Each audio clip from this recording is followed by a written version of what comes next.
Hi there, I'm Jen Yarbrough. I'm our executive assistant and office manager, and I also help out with our soul care groups. And today I'm supposed to talk about habits. Habits, habits, habits. And I probably made some of you just cringe 3 times in a row because there are just times we do not feel like incorporating more habits into our life. But I know that this time of year, more than any other time, we are thinking about habits that we can put into our life so that we can have a more successful or better year than last year. And it's good thinking because we all know that change does not happen unless we're intentional about it. So, as I think about the habits that I practice in my life that bring renewal, I definitely think about 3 areas, and that is emotional, spiritual, and then, of course, physical. Because I am all of those 3 things. Each of those parts make up the whole of me. So, making the goal of health in each of those areas is what I try to aim for. And that's usually achieved through balance. So, for example, balance in my physical life means getting outdoors and enjoying nature because I spend a lot of time indoors because of my job. It means getting enough exercise, but also getting enough rest. And it definitely means eating the desserts that I love in moderation while at the same time getting my fruits and vegetables.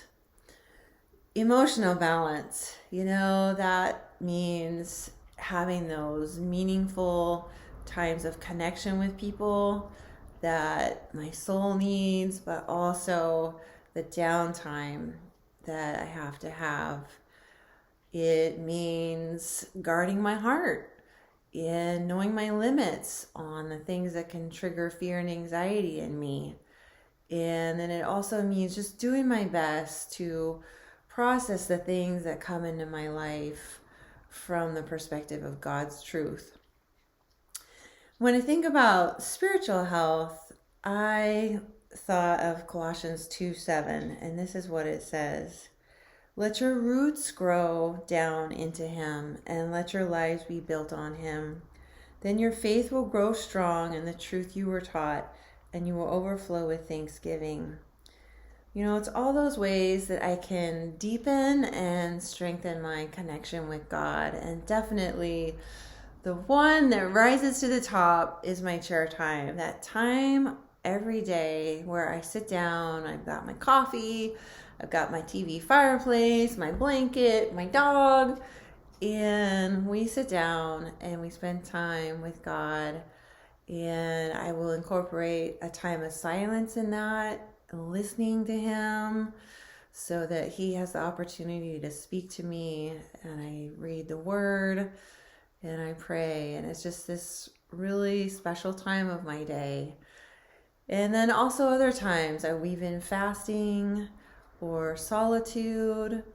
There's always worship music that I'm going to, and messages, sermons that I can listen to be challenged and grow.